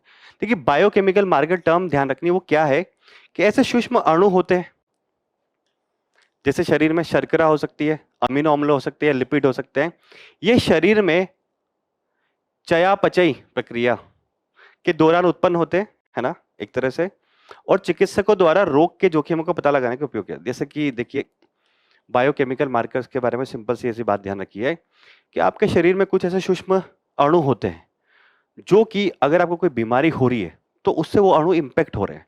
अगर वो अणु इंपैक्ट हो रहे हैं तो जो हमारे डॉक्टर्स हैं या फिर कोई अब ऐसी रिपोर्ट लिखी तो उसमें अगर वो अणु इंपैक्ट हो रहे हैं तो उनको पता लग जाएगा कि ये बीमारी जो है इसके इंपैक्ट कर रही है, इस बीमारी का पर्टिकुलरली पता लग जाए कि अगर ये अणु इंपैक्ट हो रहा है तो हो सकता है इसको ये बीमारी हो, इसकी वजह से ये इंपैक्ट हो रहा है, तो उनको बायोकेमिकल मार्कर बोलते हैं। जैसे कि उदाहरण दिया हुआ है यहाँ पे, कोलेस्ट्रॉल परीक्षण का उपयोग हृदय रोग के जोखिम का आकलन करने के लिए होता है। मतलब कहीं ना कहीं यहाँ पे कोलेस्ट्रॉल जो होता है शरीर में, अगर कोलेस्ट्रॉल की मात्रा ज्यादा है तो डॉक्टर समझ आता है कि फिर हृदय रोग का जो खतरा है वो बढ़ सकता है। तो कोलेस्ट्रॉल क्या हो गया, एक तरह से यहाँ पे बायोकेमिकल मार्कर हो गया। अगर कोलेस्ट्रॉल की मात्रा अगर आप पता लगी तो हृदय का पता लगा। ऐसे ही हमारे शरीर में बहुत सारे सूक्ष्म अणु होते हैं जिनके माध्यम से बीमारी का पता लग सकता है ना। अब ये जो बात की कि गुर्दों की जटिलता की पहचान करने वाले घटक है एराबिटोल, मायो इनोसिटोल, राइबोथाइमिडीन 2PY नामक एक विष जैसा यौगिक खाद्य है ना। ये बात तो मत ध्यान रखिए, है ना। ये ध्यान रखिए वास्तव में बायोकेमिकल मार्कर क्या होता है, मैंने सिंपल लैंग्वेज में आपको समझा दिया। हमारे शरीर के ऐसे अणु होते हैं जो कि किसी बीमारी का पता लगाने के लिए काम आ सकते हैं सेंसर्स के रूप में। जैसे कि सूक्ष्म शैवाल जो होते हैं, जल में अगर प्रदूषण हो रहा है तो शैवाल वहां पे बहुत मात्रा में उग जाता है, जल कुंभी जिसको बोलते हैं ना। तो पता लगता है कि हाँ, जल में कुछ ना कुछ प्रदूषण है। उसी तरह का हमारे शरीर में अगर कोई बीमारी है तो बायोकेमिकल मार्कर्स के माध्यम से उसको पता लगाया जा सकता है ना। सस्टेनेबल एविएशन फ्यूल, हमारे जो हवाई जहाज है उसमें जो फ्यूल होते हैं उसके बारे में बात करी जा रही है। तो सरकार ने एक सतत विमानन निधि ईंधन नीति की घोषणा करने जा रही है। तो बात कर लेते हैं सस्टेनेबल एविएशन फ्यूल क्या होता है। इसका अर्थ है कि देखिए, अभी जो फ्यूल है विमानन का वो पेट्रोल से बनता है जनरली ना। तो इसमें ये है कि गैर पेट्रोलियम फीड स्टॉक से बना एक वैकल्पिक ईंधन होगा जो हवाई जहाज या फिर हवाई परिवहन से होने वाले एमिशन को कहीं ना कहीं क्या करेगा, कम करेगा। क्योंकि सस्टेनेबल होगा तो सस्टेनेबल नाम में ये समझ में आ रहा है कि जो उससे एमिशन हो रहा है, उससे जो नुकसान हो रहा है वर्तमान में जो फ्यूल यूज किया जा रहा है उससे कम होगा इसमें ना। यह पारंपरिक ईंधनों की तुलना में कार्बन उत्सर्जन को 80% तक कम कर सकता है अगर हम लोग सस्टेनेबल एविएशन फ्यूल यूज करते हैं तो स्रोत क्या होंगे इसके सस्टेनेबल एविएशन फ्यूल के अपशिष्ट वसा, तेल या ग्रीस, नगर पालिका में ठोस अपशिष्ट जो निकलते हैं, कृषि एवं वानिकी के अवशेष, उनके माध्यम से ये सस्टेनेबल एविएशन फ्यूल बनाया जाएगा। किन किन के माध्यम से? अपशिष्ट वसा, तेल व ग्रीस, नगर पालिका ठोस अपशिष्ट, कृषि एवं वानिकी अवशेष आदि के माध्यम से। लाभ क्या होंगे इसके? लाभ ये होंगे कि इंजन और अवसंरचना के अनुकूल होगा। पारंपरिक जेट ईंधन की तुलना में उत्सर्जन की हम लोग बात ही कर चुके हैं कि एमिशन जो है ये कहीं ना कहीं कम करेगा। सस्टेनेबल है तो एमिशन कम करेगा। तो ध्यान रखिए सस्टेनेबल एविएशन फ्यूल क्या है, गैर पेट्रोलियम फीड स्टॉक और उसके स्रोत यही है। ठीक है। अब डीएनए की कुंडलित संरचना के बारे में जिस वैज्ञानिक ने बताया था, जिनको नोबेल पुरस्कार मिला था, जेम्स वॉटसन, उनकी हाल ही में मृत्यु हो गई है। तो डी कुंडलित संरचना क्या होती है इसके बारे में जान लेते हैं। इसका स्ट्रक्चर है, ये हाइड्रोजन बॉन्ड्स होते हैं इनके बीच में, कुंडलित संरचनाओं के बीच में, और 4 प्रकार के इसमें क्षार होते हैं, एडेनिन, थाइमिन, साइटोसिन, गुआनिन, है ना। तो क्या है ये द्विकुंडलित संरचना? द्विकुंडलित शब्द का प्रयोग हमारे आनुवंशिक अणु यानी कि डीएनए के आकार का वर्णन करने। हमारे डीएनए का जो आकार होता है शरीर में वो इस प्रकार का होता है ना। डीएनए के 2 रज्जुक स्ट्रेन्स होते हैं जो एक दूसरे से चारों ओर मुड़े हुए होते हैं और बीच में हाइड्रोजन बंद होता है। ये इस प्रकार का जो है कि ये 4 है और दोनों ओर मुड़े होते हैं और बीच में इनके जो होता है वो हाइड्रोजन बॉन्ड होता है। हाइड्रोजन बॉन्ड ये इनके बीच में जो है ना, ये मतलब जैसे कि क्या है, यहाँ पे एडेनिन जो है वो थाइमिन से मिल रहा है। एडेनिन और थाइमिन किससे जुड़े हुए? हाइड्रोजन बॉन्ड से। साइटोसिन ये रहा, गुआनिन ये रहा, तो साइटोसिन और गुआनिन किससे जुड़े हुए? हाइड्रोजन बॉन्ड से, है ना। बीच में हाइड्रोजन होता है। तो आपको ये ध्यान रखना है कि जो क्षार जो जुड़े होते हैं डीएनए के अंतर्गत वो हाइड्रोजन बॉन्ड से जुड़े होते हैं। ऐसा प्रीलिम्स में सवाल आ सकता है। हाइड्रोजन बंद विशेष हाइड्रोजन बॉन्ड जो होता है विशेष रूप से विपरीत डीएनए रज्जुकों पर स्थित पूरक न्यूक्लियोटाइड्स के नाइट्रोजन क्षारों एडेनिन, गुआनिन, साइटोसिन और थाइमिन के बीच में बनते हैं। ये यहाँ पे है ना, ये जैसे यहाँ पे भी ये हाइड्रोजन और ये बेस पेयर हो गया, है ना। तो ये थोड़ा सा ध्यान रखना है आपको। मॉन्ट्रियल प्रोटोकॉल के बारे में कुछ आया है तो थोड़ा सा जान लेते हैं। क्या आया है? ओजोन परत को नष्ट करने वाले पदार्थों पर मॉन्ट्रियल प्रोटोकॉल के पक्षकारों की 37वीं बैठक हाल ही में हुई है। तो इस बैठक में कुछ मुद्दे सामने आए। बोला कि हाइड्रोफ्लोरोकार्बन जो है उसके उत्सर्जन में रिपोर्ट किए गए और मानक किए डाटा के बीच में विसंगति है। मतलब हाइड्रोफ्लोरोकार्बन का उत्सर्जन कम करना था, तो जितना रिपोर्ट किया सब देशों ने और जितना मापन निकल के आया उसमें कहीं ना कहीं डाटा में विसंगति है, ऐसा इस बैठक में पता लगा। कई क्षेत्रों में वायुमंडलीय निगरानी स्टेशन जो है, जो कि देखते हैं कि वायुमंडल में कितना हाइड्रोफ्लोरोकार्बन जा रहा है कितना नहीं जा रहा है, उनमें कमी है। तो खैर ये रिपोर्ट का तो इतना महत्व नहीं है। महत्व ये है कि मॉन्ट्रियल प्रोटोकॉल के बारे में थोड़ा सा जान लेते हैं। 1987 में हस्ताक्षरित किया गया था और ओजोन परत के संरक्षण के लिए मेनली ये ओजोन डिप्लीटिंग सब्सटेंस के उत्पादन और उपयोग को समाप्त करने के लिए एक वैश्विक और कानूनी रूप से बाध्यकारी संधि, यानी कि जो भी देश इसका सिग्नेटरी होगा उसको इसको पालन करना पड़ेगा। अपने यहाँ पे कुछ नियम कानून ऐसे करने पड़ेंगे कि हाइड्रोफ्लोरोकार्बन का उत्सर्जन कम हो, है ना। इसे वियना अभिसमय के तहत लागू किया गया था, मतलब वियना अभिसमय हुआ था 1985 में, उसके तहत ये प्रोटोकॉल लाया गया था। तो वियना अभिसमय भी किससे संबंधित है? ओजोन डिप्लीटिंग सब्सटेंस जो है उसको कम करने से संबंधित है ना। मॉन्ट्रियल प्रोटोकॉल में किगाली संशोधन किया गया था 2016 में, किगाली में एक बैठक हुई थी वहां पे। तो बोला कि हाइड्रोफ्लोरोकार्बन के उत्पादन व उपयोग को चरणबद्ध तरीके से समाप्त करने के लिए अपनाया गया था। तो किगाली संशोधन किसके लिए? HCF के उपयोग और उत्पादन को धीरे धीरे कम करना है, ऐसा किगाली संशोधन में बात किया है। तो HCF क्या है ये भी देख लेते हैं। एक ग्रीन हाउस गैस है HCF, जिसका उपयोग ODS यानी कि ओजोन डिप्लीटिंग के विकल्प के रूप में किया जाता था। HCF ओजोन क्षयकारी पदार्थ नहीं है। देखिए बात यह है कि जनरली क्या होता था, पहले क्लोरोफ्लोरोकार्बन जो है उनसे क्या होता था, आपके ओजोन परत का क्षरण होता था। तो क्लोरोफ्लोरोकार्बन को बंद करके हाइड्रोफ्लोरोकार्बन लाया गया, है ना। तो फिर ये बोला कि हाइड्रोफ्लोरोकार्बन का आप उपयोग तो कर रहे हो, ये ठीक है, ओजोन को नुकसान नहीं पहुंचा रहा, परंतु हाइड्रोफ्लोरोकार्बन से क्या हो रहा है, कहीं ना कहीं आपके टेम्परेचर बढ़ रहा है, ग्लोबल वार्मिंग में ये सहयोग दे रहा है। तो फिर अब ये बोला गया, किगाली संशोधन में 2016 में ये बात निकल कर आई कि हाइड्रोफ्लोरोकार्बन का भी संशोधन धीरे धीरे कम करना पड़ेगा, मतलब उसका उपयोग कम करना पड़ेगा ताकि पर्यावरण को भी नुकसान ना हो। अब कुछ और वैकल्पिक तरीके तलाशते हैं। HCF को रिप्लेस किया, CFC यानी कि क्लोरोफ्लोरोकार्बन को रिप्लेस किया हाइड्रोफ्लोरोकार्बन से। अब कुछ और वैकल्पिक तरीके तलाशते हैं, ठीक है। तो ये सारी बात मॉन्ट्रियल प्रोटोकॉल और वियना कन्वेंशन के बारे में इंपॉर्टेंट है। अगर एनवायरनमेंट के हिसाब से कोई इंपॉर्टेंट न्यूज मानी जाए तो ये वास्तव में इंपॉर्टेंट है। तो ये हमारी संक्षिप्त सुर्खियां हुई। अब एक व्यक्तित्व तो हमारे न्यूज में, चित्ररंजन दास, उनके बारे में थोड़ी सी बात कर लेते हैं।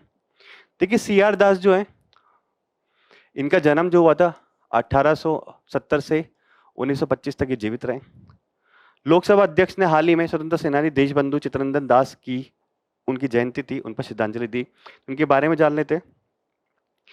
निस्वार्थ सेवा करी इन्होंने पब्लिक की, इसलिए उनको देशबंधु बोला जाता है।